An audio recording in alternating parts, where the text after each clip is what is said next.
Yo,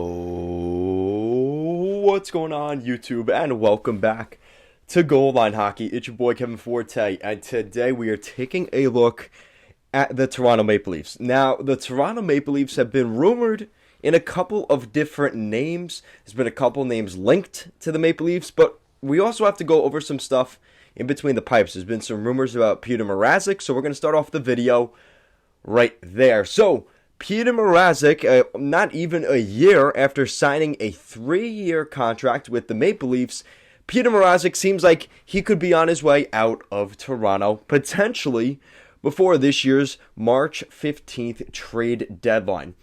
So this is the report here from the 32 Thoughts podcast. So this is Jeff Merrick. There's been a lot of speculation about the future of Peter Mrazek with the Leafs, considering this season Jack Campbell is having. There have been some teams that have called, and they say they're interested for Kyle Dubas. All goaltending decisions are in the summer.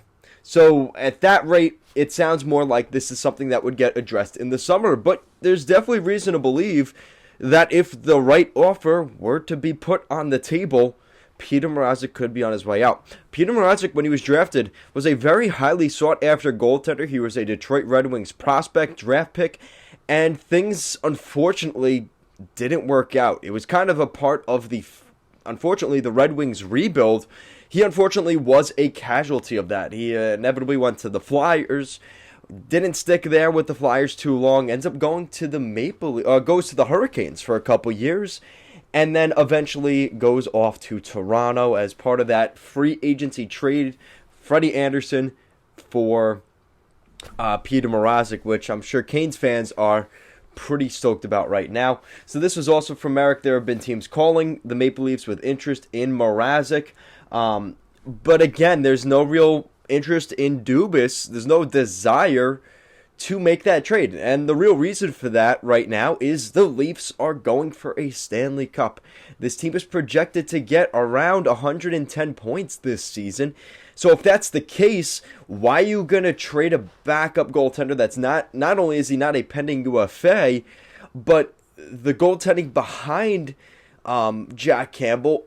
Remember how big of an issue that was in the beginning of the season? Jack Campbell was playing 4 of every 5 games that first 20 games of the year. So the games that you need a goalie to come in, like a Joseph Wall or one of the other young guys, you could tell there was a definite gap, and you could sense that the management was not sold on anybody behind Jack Campbell and Mrazek in the organization. So if they make that kind of move, you'd obviously have to see a goaltender, at the very least, of similar stature come in place. So that would be an interesting thought. I'm sure teams will look at Mrazek here over the next couple of months, couple of years on that deal, because he did just sign that. You have to wonder if teams in the summer looking for a goaltender that they can't pick up in free agency, maybe talking about the Buffalo Sabres, one of those teams out there looking for a goalie option that aren't necessarily a contender yet, and not even a playoff team for that matter, but they can't really bring in goalies in free agency, so they have to trade for them. And Buffalo could be one of those teams this summer. So now that side of the front is done, we heard a lot more from the Leafs about one name in particular, but we're going to go over a couple of different defensemen that the Leafs could be looking to acquire here before the deadline. They need that asshole guy. They need that sandpaper, tough to play against defenseman. Very similar to what they had last season in Zach Bogosian. That kind of defenseman could work wonders for your defense. And as this defense is very young, yes, they are a very skilled defense, but they're lacking that playoff edge. And I think that's something that they'll look to address at the deadline. So this was from Elliot Friedman. The Maple Leafs are believed to be a team that were looking at Josh Manson. Josh Manson, his numbers haven't been great necessarily with the Anaheim Ducks. I like him as an Anaheim Duck. I like the game that he brings. But in terms of statistically, this is not your super great defenseman all around. He doesn't put up points, and he's not necessarily the best defensively, and that is his stronger suit, but he's not even the best in that category. He is a little bit He's a pretty good skater, but there have been some questions about Josh Manson in his NHL career. And, you look at what the price could be as well. That may play into it as well. So he was a 2011 sixth round pick. Pretty impressive for Josh Manson. He'll be heading into free agency this year, an unrestricted free agency at the age of 30 years old. He has spent his entire NHL career so far with the Anaheim Ducks ever since the 2014-15 season. He will be, by next season, if he plays a full season, he will have hit 500 games in the NHL. But you look at his points, he only has over 100 points. A little over that, 111 points in his NHL career. But you look at the penalty minutes, he's got 427 penalty minutes. So this is a guy that is that fighter edge player that I think would fit really nicely on the Toronto Maple Leafs. But the question is he the right fit? And there's reason to believe that he is a right shot defenseman, and he would probably fit pretty nicely on that second pair. Chances are, if you make that deal, if you're the Ducks, you're probably looking to take Justin Hall, who is that second pairing defenseman. But that's definitely an upgrade for the for the Toronto Maple Leafs in the short term as a cup contender. Justin Hall for Josh Manson, I think that's a pretty good trade. Now, this is another interesting name, and that is Ben Charot of the Montreal Canadiens. Ben Charot's been thrown around a lot recently in rumors, as the Habs are probably going to look to trade a lot of their pending UFAs, as they are nowhere near a playoff spot, probably closer to the first overall pick, as they are dead last in the NHL standings, projected to hit maybe 13 to 15 wins over this full season schedule. He was drafted back in 2009 from a team that no longer exists, the Atlanta Thrashers. And again, at 30 years old, there is definitely going to be some interest in Charot. Now, Charot's on the more experienced side. He has played in the same amount of games, 456 games, similar to the numbers of Josh Manson, yet his NHL career started in the 2013-14 season, but he only played one game there. So that is the real difference. These are two very similar players. The only thing about Ben Charot is there's a couple things. So the first thing is he's a left shot defenseman. Now, you could very easily put him on the right side, and it's not that big of a deal. We've seen plenty of teams have two left shot defensemen or two right. Let's be honest, more likely two left shot defensemen on the same pairing. Right shot defensemen are a very hot commodity, and there's not that many of them around, so there is a lot more value on that type of player. And obviously, Josh Manson has the recency bias. He went to the Stanley Cup Finals in 2021 as a core top four defenseman for the Habs on that final run. Now, obviously, things have completely turned sideways for the Habs this season, but you can expect at the very least a first-round pick, and based off of the interest probably from other teams, you're probably looking at a first-round pick and a sweetener that has to be better than the other offers from around the NHL. Ben Charot will be in the interest, and it's not like the Habs won't trade him to the Leafs. They traded their former captain, not Pacioretty, but Thomas Plekanec as a rental to the Maple Leafs. I think it was in the 2015-16 season, somewhere around there, as a playoff, as a guy to help them in their playoff runs. So we have seen that happen before, and that was a captain. That was a leader of the Habs. So nothing's off the table from that point moving forward. Now, here's another interesting name for the Leafs that nobody's really talking about being tied to the Leafs, so I don't know how much real interest there is. But 27-year-old defenseman from Turku, Finland, and he again, this is one of those guys from Finland coming from TPS Turku. We've seen a couple really good hockey players come from there.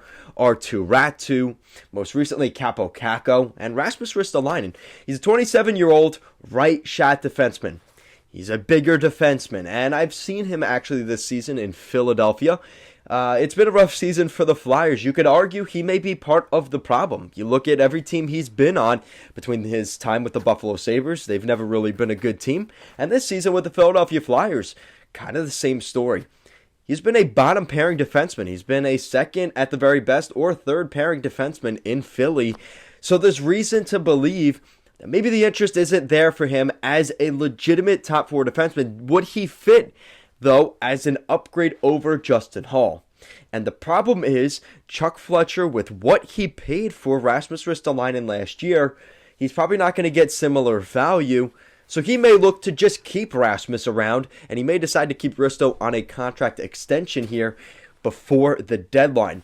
But you look at his salary, it is going to go up, and his salary going into the deadline is higher than some of these other guys. He's making $5.4 million, and he's probably going to look to see at least $5 to $6 million in his contract this summer. Again, Leafs probably not thinking that far, but even with retention, Ristolainen at 5.4, half of that is 2.7, which you look at Ben Charot, he's at $3.5 million.